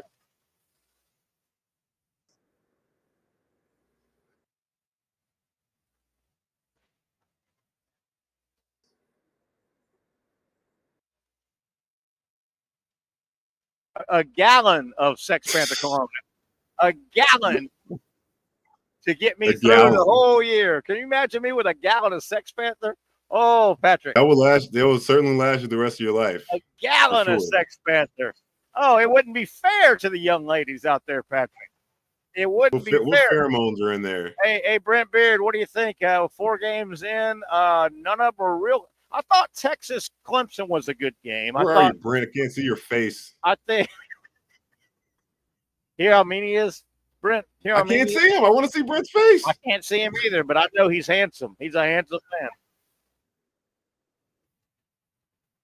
Chino. There you go. Yes. We'll dial you up here in a second. Brent, I thought Clemson, Texas was a pretty good game. I thought Clemson acquitted themselves pretty well. The other three games weren't very competitive. What were your thoughts? Obviously, the committee's getting ripped on right now. Indiana probably wasn't the pick. SMU was, gosh, did they stink or did they just have self-inflicted wounds? What are your thoughts? Pick it up anywhere you want to go. The first 4 games of the college football playoff. Yeah, I'm not sure. I'm not sure SMU should have been there to begin with. Maybe, yeah. Frankly, and you got to wonder about Indiana. But the reality is, if you're Indiana, you got double-digit wins, and you're in the SEC or the ACC. Yeah, it's hard not to be in there. It's hard not to be put in. Yeah. No doubt. Were you guys as surprised by Ohio State as I was? I mean, they just kind of resurrected themselves. I really was. Yeah. Patrick, what are your thoughts? Ohio State, not like that. Yeah, and I tip my hat to my buddy Jeff Kendall, who's a big Tennessee fan. I told this at the beginning of the show, guys. I want you both to comment. I text Jeff after the game. He's a Tennessee guy. I said, "Man, Ohio State was just better. I mean, they were good, and they were. Sometimes the other team is just better, and they were at home, and they probably haven't played that well all year." No, I think Tennessee just caught Ohio State on a bad night, I think. Yeah. Patrick, what do you think? About the same? I'm not sure just the moment and what that loss has meant to this Ohio State team, having a chance of redemption at home. Of Michigan, yeah. Yeah, I don't.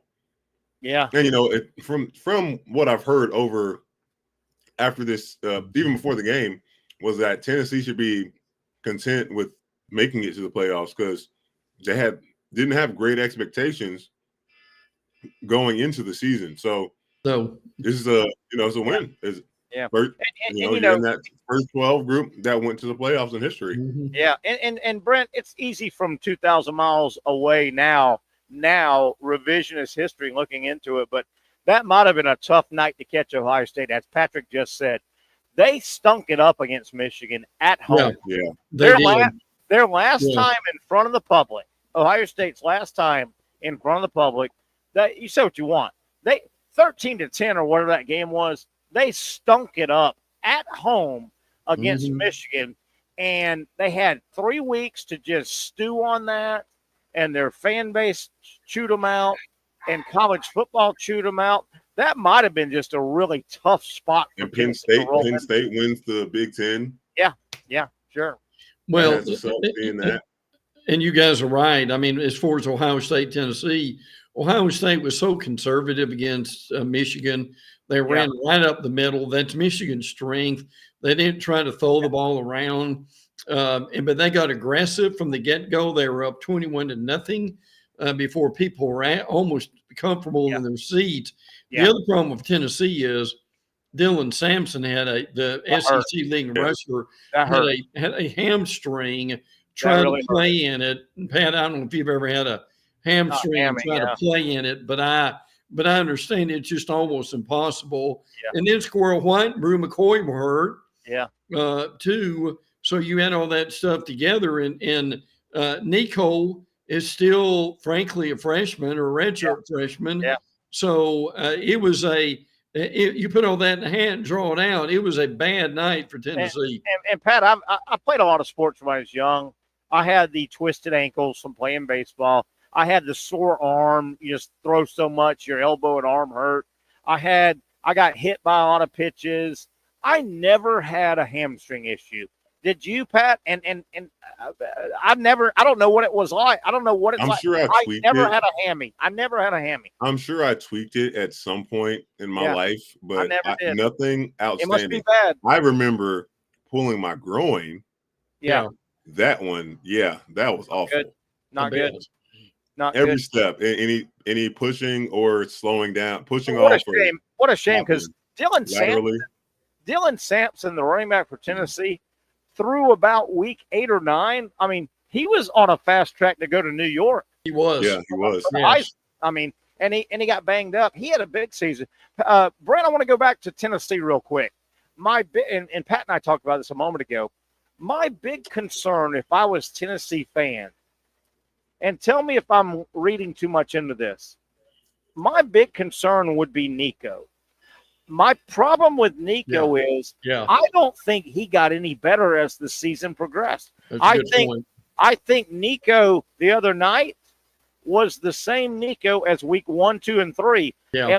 Am I reading too deep? I don't think – you look at a guy like Lagway, he's still got a long way to go, but Lagway's getting better, and you can see it week. Yeah. Nico, my concern if I was he just looks like the same Nico week 2 than he was Nico week 13. Yeah, if you're a great quarterback, you're going to raise the talent level and get things out of these other players around you that other quarterbacks aren't. But again, he's young. I get that. Yeah. So that's a problem. The other problem is Tennessee cannot win a true road game. Under Heupel, that has been a real problem for them, and it continues to be a problem.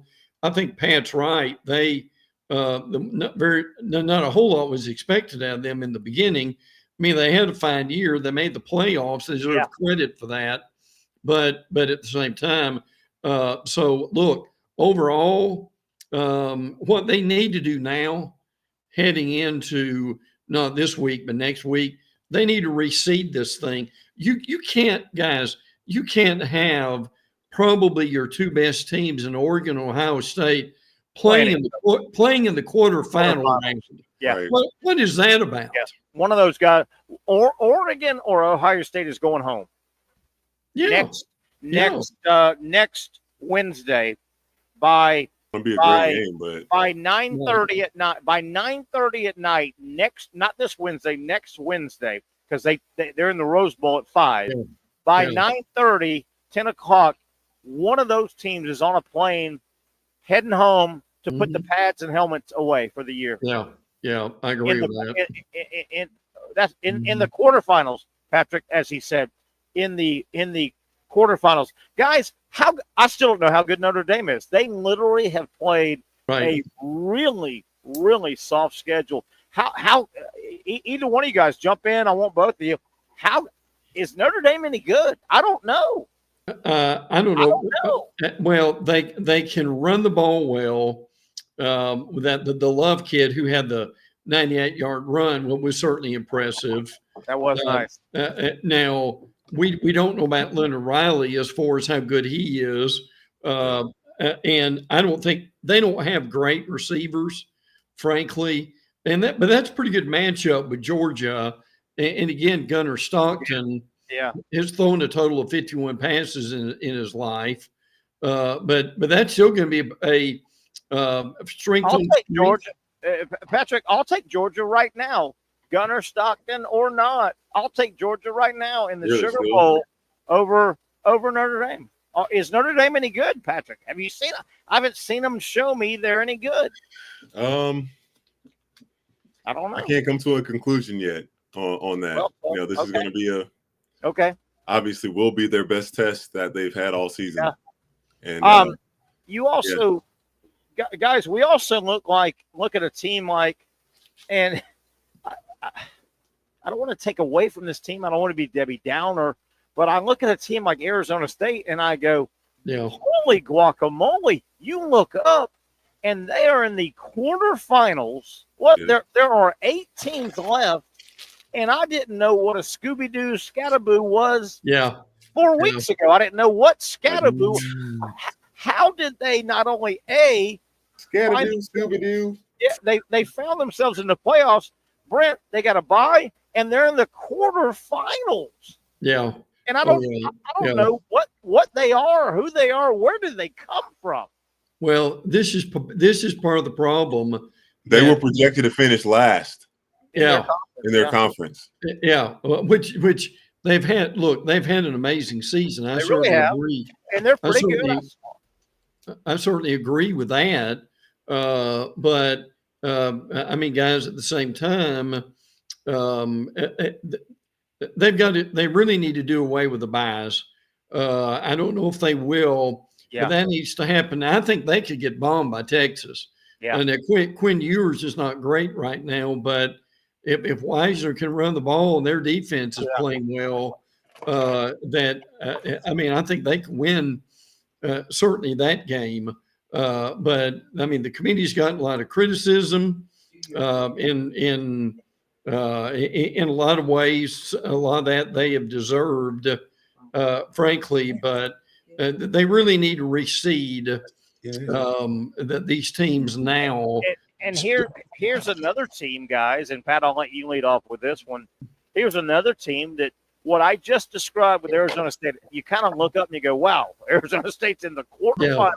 I didn't know one player on their team until 4 weeks ago.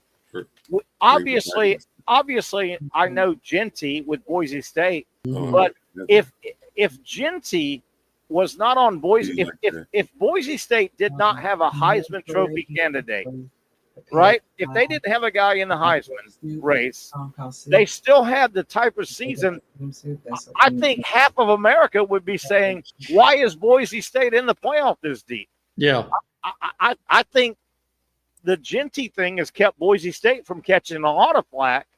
And how about that? Boise State looks up playing as a group of 5, and they are one upset win over Penn State, who's very pedestrian on offense. They're one upset away from the semifinals, guys. Yeah, that's amazing. Which would be the Final Four, basically. The Final Four is right. And that would happen. And they've got a Penn State team that's not going to. They're not going to score a lot.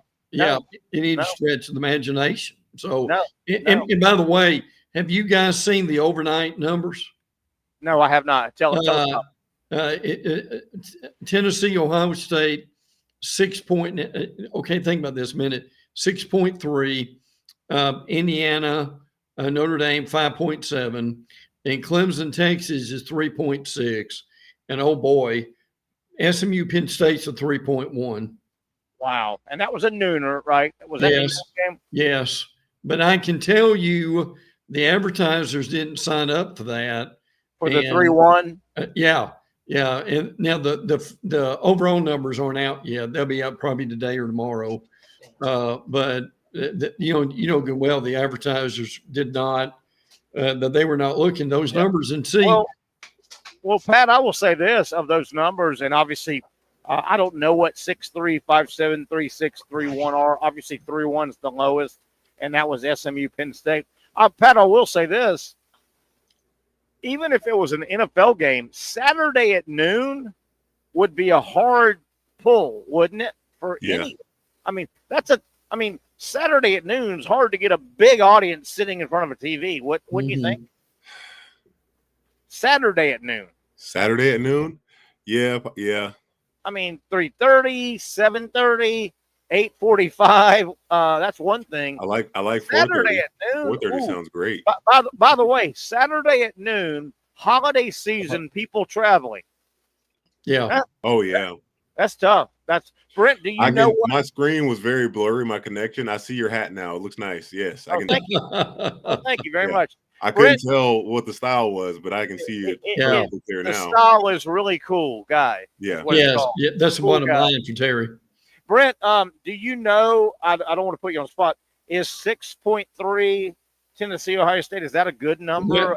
Well, here's what I'm taking from that.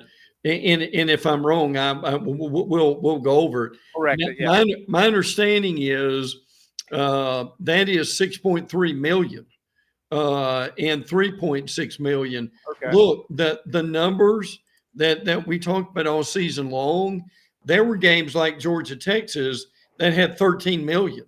Okay. Alabama, Tennessee had 10 million.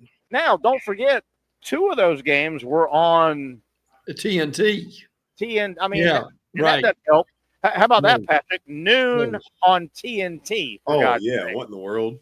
Come on. If you put the NFL on noon TNT, you got to believe that number is going to be smaller just because it's noon on TNT. I will defend the college football games. I'll defend a little bit. Everybody's ripping in the committee. Everybody's ripping in the 4 games that weren't competitive. I will challenge anybody. Go back and look at the NFL, and the NFL does it much more legitimate than college right now. The NFL at least does their playoff with on-field record. That's how you get in. The college football world is still a committee, and we hate that. Yeah. But I will say this, as close to doing it right as the NFL does, there have been many wild card rounds in the NFL that have been duds. Yeah, I'm sure. The games have been terrible. As a matter of fact, I noted about 16 Super Bowl. Yeah. There have been a bunch of Super Bowls that are done. Yeah. Right. So was that the worst one? I mean, 35-10, 32-14, 38-9, 46-10, 39-20, 42-10, 55-10, 52-17. I mean, there have been many NFL playoff seasons that you've had terrible games. So before you just bury college football, I want to point that out. Is that fair, guys?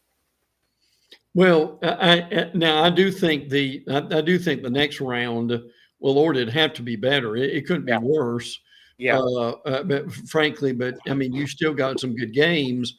But the reality of it is, and look, I know that people have been ridiculed for saying this, and I don't care. But I can tell you right now, Alabama, South Carolina, and Ole Miss, any of the 3 of them would have taken SMU to the woodshed. Probably would have done the same thing for Indiana. I'm not so sure Miami wouldn't have beat SMU too. Yeah, I agree. I'm not so sure Miami would have. Guys, I want to throw this out, and this is with all due respect to Georgia. Obviously, I watched both Georgia-Texas football games, all 8 quarters. I watched it. You watched it. Patrick, you watched it. We all watched it. With that said, guys, help me think about what's in the back of my brain. Right now, I know Georgia has beaten Texas twice this year. Yes. Why do I feel like Texas is the best team playing right now? I don't know why. Now, I don't know if they ever play up to their potential, but I think if everybody played up to their potential, I think Texas is the best team going. Everybody doesn't always play up to their potential, though. The rhythm that Texas had before Quinn Ewers got hurt, they just never consistently matched that. Never got it back. Yeah. I mean, and that Texas team, I think if that injury didn't happen, Quinn Ewers, he'd be in New York. Yeah. Well, Brent, why do I feel that way? If everybody's playing up to their potential, I know Georgia's beat them twice. They beat them everywhere they play them. Yeah, but I still feel Texas is the best team if everybody played 100%. I've seen. Well, this is why. It is because when you compare, Texas has a better quarterback. Texas probably has better running backs. And Wisner, particularly when he's playing well, Texas certainly has better wide receivers. Yeah. They don't drop the ball nearly as much. And Texas, frankly, has got their front seven probably is as good as Georgia. Yeah. Also, but I think I've heard Pat say this. There are times the sum is better than the individual parts. I agree with that. And that is why Georgia's beaten Texas twice. Yep, that's well said. Because they are when you look at help me, Pat, the totality of that Georgia team is better than the stars and the individualism of Texas. Does that make sense? That makes sense. Yeah, absolutely. I didn't like it, but how big is that difference?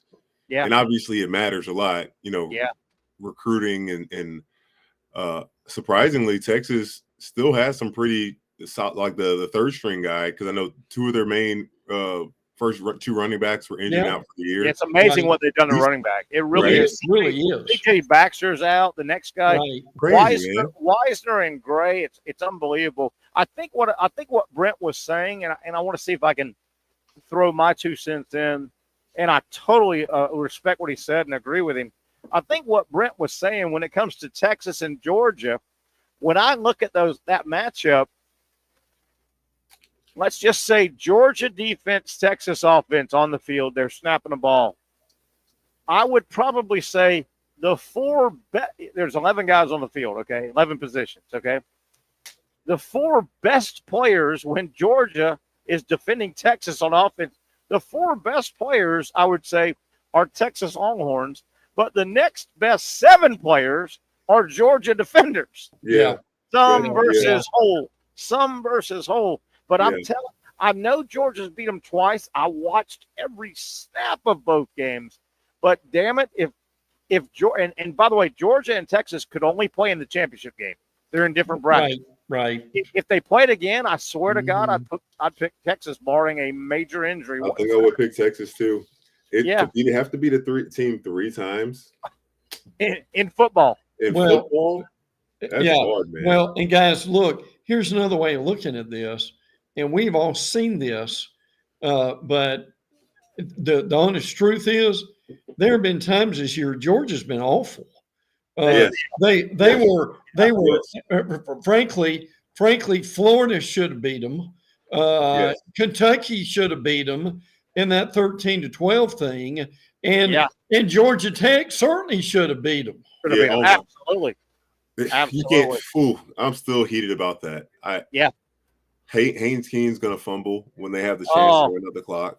Oh God. Yeah. I want to bring up a team, and I'm going to pull Miami and Florida State into this, and the ACC as a whole.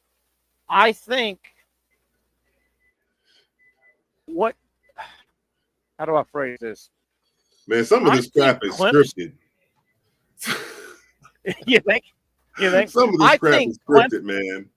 Hey, I think Clemson, and I know they went down by 14 and their season's over. I think what Clemson has done the last month or so, to me, I think Clemson kind of and Dabo kind of breathed new life into their program. They resurrected themselves.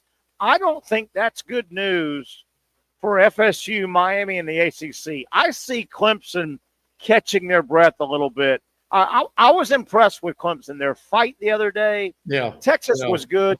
They're playing in front of 105,000 Longhorn fans. Texas was. May I intervene here for 1 second? Go ahead, Pat. So, as a fan of football and trying to understand circumstances and times are different of what you have to get done. There's not much time left in the fourth quarter. We gotta go. We gotta get this first down to keep things going. Cade Klubnik on 4th and 9 threw it to a guy that was maybe 1 yard across the line. He caught it and he got cracked instantly. Game over. Like, you have to find a way to get if it's an incompletion, okay, but how hard is it to get a first down when you're not already behind the line in a situation like that? Gosh, man. Yeah, that drives me crazy. Brent, am I overstating? I think Clemson's program, even though they're done now and they're collecting the helmet and the pads, I think they had a nice little rebound. I know they kind of backed in a little bit, but I think that they got there. They represented. I don't think that's great news for the ACC, Miami, or FSU. I think Clemson might be back a little bit starting next year. Well, look, Miami and FSU are rebuilding next year. Totally agree. I mean, for FSU, it's almost a total rebuild. And Miami without Ward, here's what is going to make Clemson even more dangerous. I'm glad y'all are sitting down for this, but Dabo has actually got 2 players from the portal. In the portal. Yeah, Patrick was talking about that. Yeah, Clemson's finally figured out, man, if everybody's doing it, you better do it. There's no shame in doing it. I mean, well said, Patrick. Did you say there's no shame in doing it? No. Yeah, I agree. This isn't like some crazy loophole thing that this isn't like, having a loophole figuring out how to not pay taxes. This is well, see, Dabo thought he was being untrue he was stepping out on. I'm using a couple of illustrations here. I know what you're saying. On the high school seniors. Yeah, wait a minute. I talked to your mom. I talked to your dad. I talked to you in your living room. Right. And now I'm going to recruit over you. I don't want to do that. It's kind of what I said. Right. But could you imagine him sticking to his guns if he would have maintained or, had some great success? That would definitely affect how everyone else operates. Right. Certainly impact the way everybody else operates. Yeah. But the great coaches can build around the portal by cherry picking the portal and building your team through high school seniors. Now, Pat, I know he wouldn't have liked it, but I can tell you one thing: Billy Donovan would have done that. I think if I'm wrong, tell me. Because good coaches, or he would have gotten out of college. I mean, if you take the money part out of it, and just being able to, the transfer rule in the way that it is, I think without a doubt, I think it's because it's so at the same time, based off of how much money you can get at this situation versus that situation, instead of I just want to play for you, coach. That's why I want to transfer the position. I gave it a real try at this spot. It wasn't just because I wasn't good enough, and just or I don't know, just whatever reasons that you don't need any real justification at all for transferring. Let me throw this out. I think Coach Donovan absolutely wouldn't love that at all. Let me throw this out, though. In an ultra competitive industry, which college football / college athletics is, why? And I'll give you two examples, but why would you handcuff yourself, one arm behind your back versus the other people you're competing against with two hands, right? Why would you handcuff yourself? And I'll give you a couple of examples. For the longest time, and Pat, you may not be quite old enough to remember this, Brent does, Notre Dame never would redshirt, right? Notre Dame never redshirt, right? Notre Dame, you had to hit the ground running at Notre Dame and play. They wouldn't redshirt and hold. Well, at some point, everybody else did, so all of a sudden your roster was younger, right? There's a benefit to redshirting and getting older and stronger and bigger. Yeah. Notre Dame finally came around because they went, wait a minute, everybody's doing it. We're tying one hand, we're punching with one fist. Right. The other example is the African-American athlete. Think about the Texas Western basketball. Bear Bryant finally in football said, we have the country, the South is now starting to sign African-American athletes.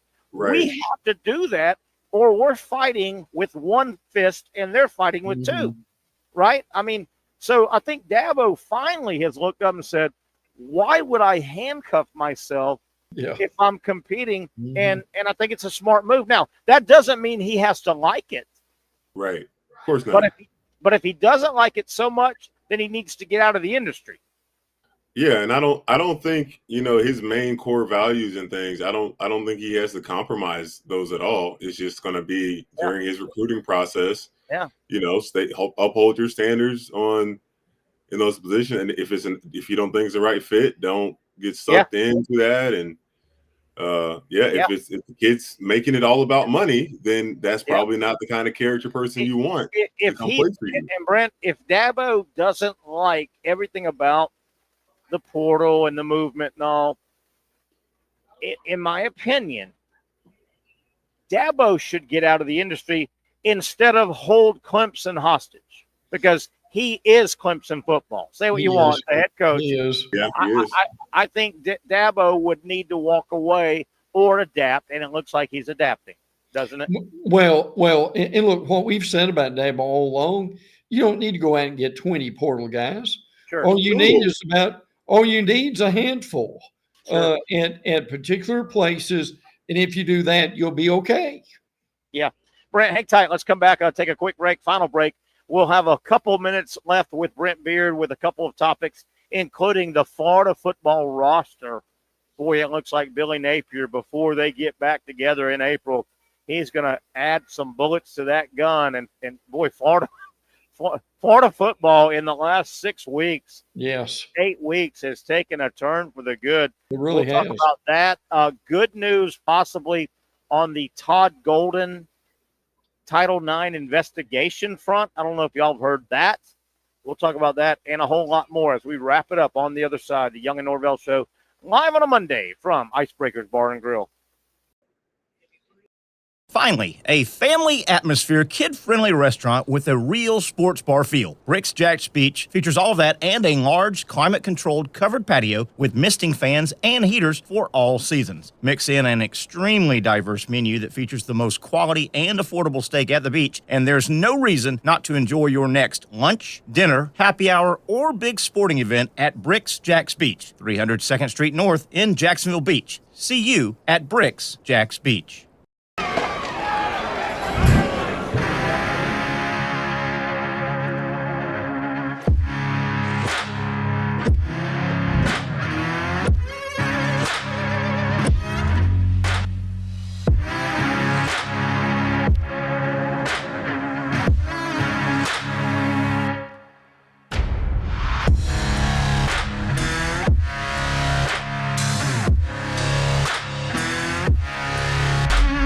For over 20 years, Southeast Orthopedic Specialists has been providing the highest level of orthopedic and spine care to patients throughout Northeast Florida. Now, we're making that same great care even more convenient with Southeast Orthopedic Specialists Direct, a walk-in clinic where you can be seen for pain or injuries with no appointment needed. Staffed by orthopedic physicians and specialists, we offer everything from diagnosis and treatment to imaging and bracing, all with no appointment needed. For more information, hours, and locations, visit our website.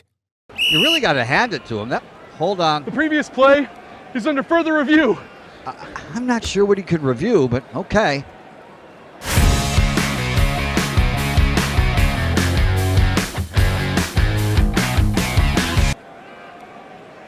Sure has been a while. Dine in at Hurricane Grill and Wings for the football season. Well, there he is. Oh, what is that? Hey everyone, Olivia Tasley here from Action Sports Jacks to tell you all the different ways you can watch our new 24/7 network. 3 easy steps. You don't even need a pen and paper to write it down. Step number 1, download the app. Search Action News Jacks in your app store, either on your phone or your smart TV. Then, once you're on the app, click on that little drop-down menu in the upper left-hand corner with the 3 little lines. That'll show you these options, and boom, right here, click Action Sports Jacks 24/7, and you will be brought to our continuous stream channel. That app can be accessed through all these different platforms, whether you have Roku, Fire TV, Smart TV, Apple TV, or Google TV. You can find our app. Now, if you don't have access to the app, don't worry, we still got you covered. We're across all social media platforms from Facebook, Instagram, X, YouTube, Twitch. We have a podcast channel. Plus, check out our short reels on our TikTok. Action Sports Jacks 24/7. It's on all the time and everywhere.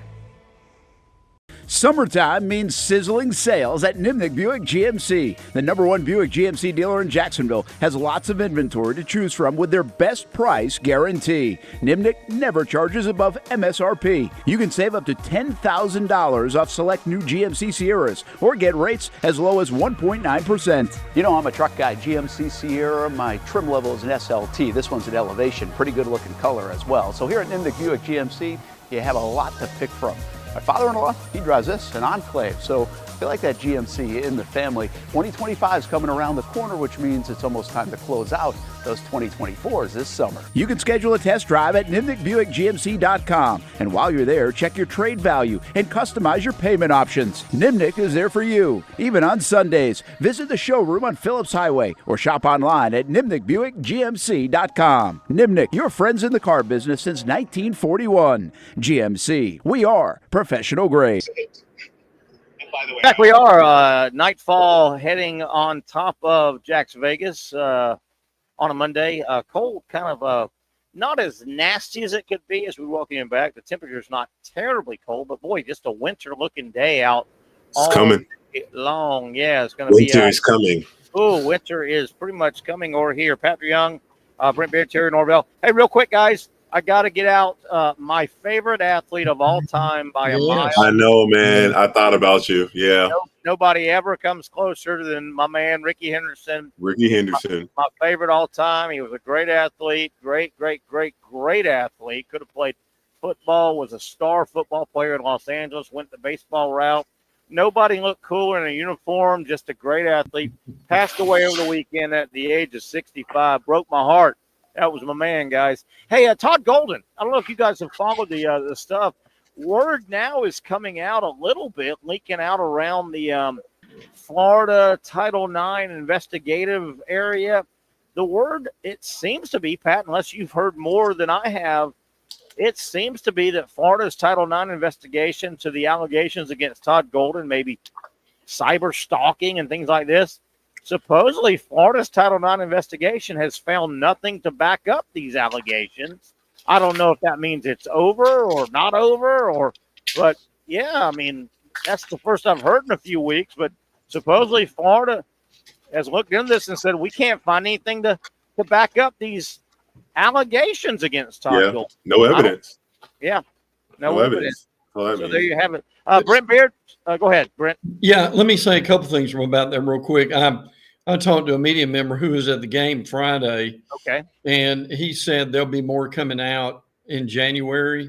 Now he didn't say if it was negative or positive. Or positive, yeah. But that's your point. By the way, this just came out, and I'll give John Rothstein credit for this. Okay. He covers it pretty closely, and it's the SEC in basketball is staying at 18 league games. Okay. And will not expand to 20 during the 25-26 college basketball season. My stars, guys, you're in the best league in the country. It's tough enough with 18. Help us on this, Pat. Why in the world would you want to go to 20? That's a lot of games, man. A lot of conference games. Why would you want to go up? Yeah. I mean, I don't know, because I feel like certain games, maybe they feel bad when designing the schedule that I know what you're going to say. Every team only has 3 games where they play a team twice. Yeah. So it does hurt. I knew you were going to say that. At home, and I want to see that we don't have that. I knew you were going to say that. I mean, I would push back the other way, Brent. Maybe, get these, but each school handles their schedule, but like challenge them to have less non-conference games, and maybe we start conference sooner. Well, that's an ideal. Yeah. But I knew Pat was going to say, unfortunately, you're going to have non-return games. That just like Florida doesn't go to Kentucky this year. Yeah. Florida doesn't go to. I'm sorry, Kentucky doesn't come to Florida this year. Yeah. Alabama doesn't come to Florida. You're just going to have to live with that some years, and some years it'll balance out because some years Kentucky may be terrible. You never know, or vice versa. Speaking of Florida, they've crept up to number 6 in the poll because Kentucky I saw a lot of the Kentucky-Ohio State game over the weekend in basketball. Gosh darn. I must have caught Kentucky on a bad night. They looked terrible. Ohio State. Yeah, what happened? I couldn't believe it. Ohio State drilled them in basketball. Brent Beard, real quick. Did Johnson play? I'm not sure. When I saw the game, it was out of control. Brent, we've got 2 minutes left. Florida football has already started really, really adding to their roster. They get the receiver Servant out of UCLA. They get the 5-star who got out of his signing because of family issues from Tampa, Dallas Wilson, a couple big-time receivers. They get the rush in from Massachusetts, the quarterback from Charlotte.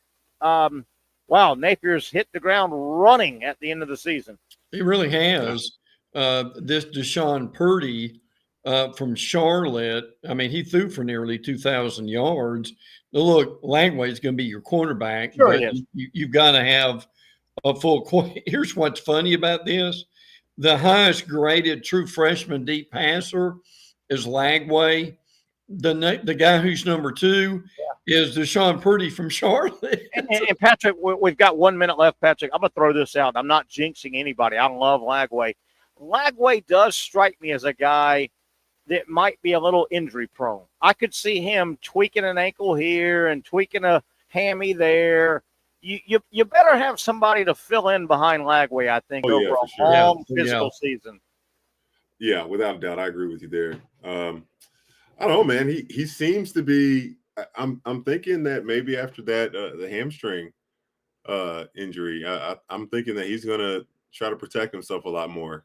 Maybe he just learns to play the game a little safer and not cautious. Yeah. You know, there's cautious. Get the ball out of your hand quicker. That'll solve a lot of your problems. Yeah, There's cautious really? And there's safe. Guys, good job on a Monday. Appreciate everybody jumping in. Brent, of course, Patrick, Thank you, Brent. as well. Brent, we'll get together as the week plays out. That'll wrap it up. Tomorrow we'll be live in the heart of Mandarin. Come by if you're in the Jointon Creek area. Mandarin's location of Hurricane at Jointon Creek. We'll be there 4 to 6 tomorrow. A lot to get into as we are winding down the NFL regular season, and bowl games are right around the corner. More bowl games. That'll do it. Have a great Monday, everybody.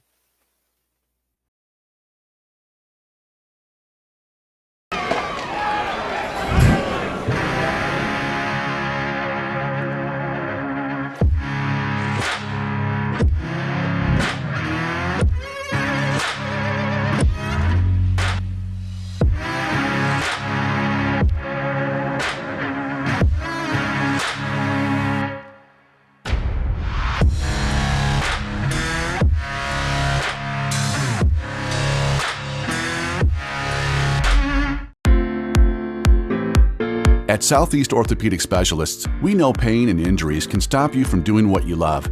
This is why our board-certified orthopedic specialists offer the latest in both non-surgical and surgical treatment options and create a treatment plan tailored to your unique lifestyle and goals.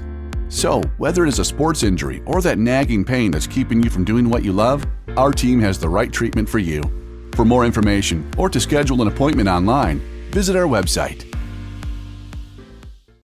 Finally, a family atmosphere, kid-friendly restaurant with a real sports bar feel. Rick's Jack's Beach features all of that and a large, climate-controlled covered patio with misting fans and heaters for all seasons. Mix in an extremely diverse menu that features the most quality and affordable steak at the beach, and there's no reason not to enjoy your next lunch, dinner, happy hour, or big sporting event at Rick's Jack's Beach, 300 2nd Street North in Jacksonville Beach. See you at Rick's Jack's Beach. You really got to hand it to him. Hold on. The previous play is under further review. I'm not sure what he could review, but okay.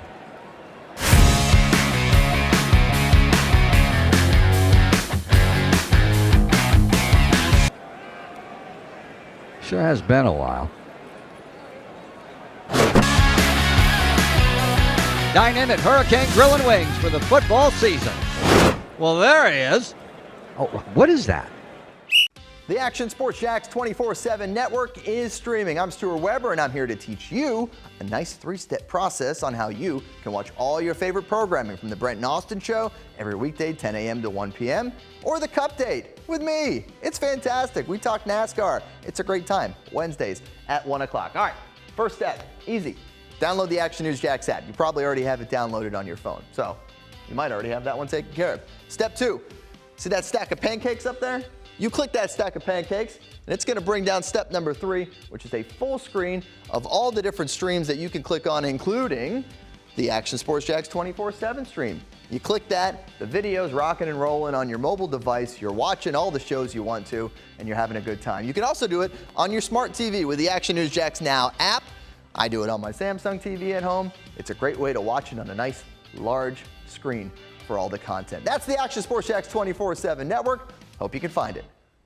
You trust CGC to make your water great, and now you can trust CGC with your plumbing needs as well. Fast, convenient scheduling, licensed and insured. A quick call away at 904-552-1242. You never know when you're going to have an issue with a shower, toilet, or maybe it's a sink that sometimes is easy to fix. All right, let's be honest. I'm not fixing anything. I'm totally staging this because When I have a plumbing problem, I call CGC Water Treatment and Plumbing. Trained professionals, transparent pricing, customer satisfaction. Small problem or even a bigger issue. Maybe you need a new tankless water heater or something a bit more intricate. The experts with 25 years of experience at CGC Water Treatment and Plumbing can do it all. Call 904-552-1242 or visit cgcwater.com. That's 904-552-1242 or cgcwater.com. CGC Water Treatment and Plumbing, an authorized independent Connecticut dealer. Florida license number CFC 143.